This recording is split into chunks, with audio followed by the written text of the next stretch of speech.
Goalkeeping wasn't necessarily the first choice for Loyola's top two netminders Andrew Chekodanoff and Jim Barkai, but it was definitely their best choice. I didn't quite make the team I wanted to make as a field player, so I thought about quitting soccer at that point. But one of my old coaches was like, "Hey, you're pretty athletic. Like, why don't you try this whole goalkeeper thing out?" And I tried it, and it just kind of naturally came to me. Back at U8, actually, we were doing a seeding tournament for the league we were going to play in, and we didn't really have set positions at the time. It was halftime of our very first game, and the coach just asked who wanted to go in goal. I didn't really know much about it, so I just raised my hand, and since then it pretty much stuck the rest of my life. Both players caught the eye of head coach Neil Jones as he looked for talent to bolster his goalkeeping core. I found out about this guy from his high school coach, and he was a high school All-American, and just saw this video of like a supreme athlete just flying all over the field and flying all over the goal, and I was just thinking, like, how is this kid not playing or not going somewhere?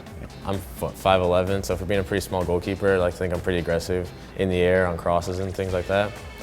And definitely on like through balls and everything, I like to be aggressive, try to cut down the angles as much as I can, so they don't even get a chance to like place it or anywhere. Yeah, Jim was a very technical goalkeeper, very technically sound. Obviously a big boy, excellent feet, talks well, understands the game well. Like I said, good tactical knowledge of the position, and has just been a goalkeeper his whole life. I like the pressure. I do. I like being the last man back there. I like being able to come up with the save and be the anchor for your team. But most importantly, I like being able to kind of be the quarterback of the defense in a way. I like being able to control the outcome of what's going to happen in my end of the field. Both players saw little to no playing time their first two seasons due to the strong play of the now graduated Tim Dobrovolsky. However, Chekodanoff got a chance to dethrone Dobro last season when he outplayed the #1 in preseason.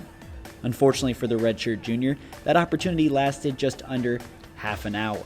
Sitting the first year was hard, and then finally get an opportunity junior year, thinking maybe if I have a good game here, maybe I can continue playing. And then 25 minutes in, get a concussion. It really was frustrating just having to sit out after that for a full week and never really getting a chance again that year. Dobrovolsky went on to start the rest of the year and finished as Loyola's all-time shutout leader. But his graduation didn't automatically bump Chekodanoff up to the #1.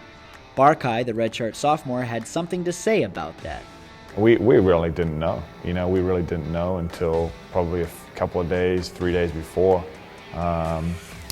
We played Valparaiso as to who the starter was going to be, and it was really tight. It really was. It was almost like, it wasn't a flip of the coin, but it could have easily been. So just coming in with the mindset in preseason that I want to be the #1, and I got to work my butt off no matter what to earn that spot.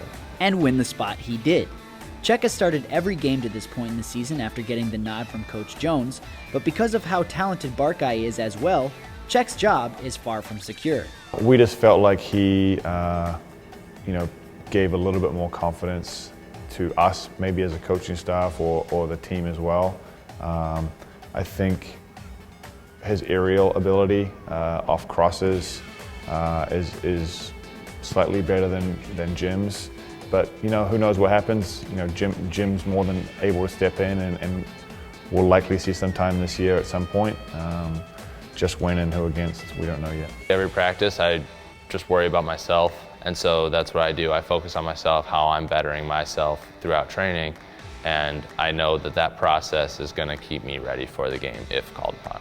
Coach Jones says he believes competition amongst teammates pushes players to be their best, and Barkai has embodied that vision as he waits to get a crack at the starting job. It's about creating a goalkeeping culture, a goalkeeping core that everyone pushes each other every day in training. We'll always put high level expectations in that group, and always have a good training environment for goalkeepers. Whoever plays at the end of the day is a reflection of our quality as a group of goalkeepers. I would say Czech and I are right there with each other, pretty dead even, but it's just, if you're not going to be the starter, you're going to have to push the starter, because if he goes down hurt or he's having an off week, then you're in. But at the same time, if he's not and he's doing well, that's also a reflection on how you're performing because you're pushing the one ahead of you anyway. Whether it's the athletic Czech currently in goal or the technically sound Barkai waiting in anticipation on the bench, the Ramblers are confident they will have an elite keeper anchoring their nationally renowned defense. For Loyola Athletics, I'm Joaquin Carrig.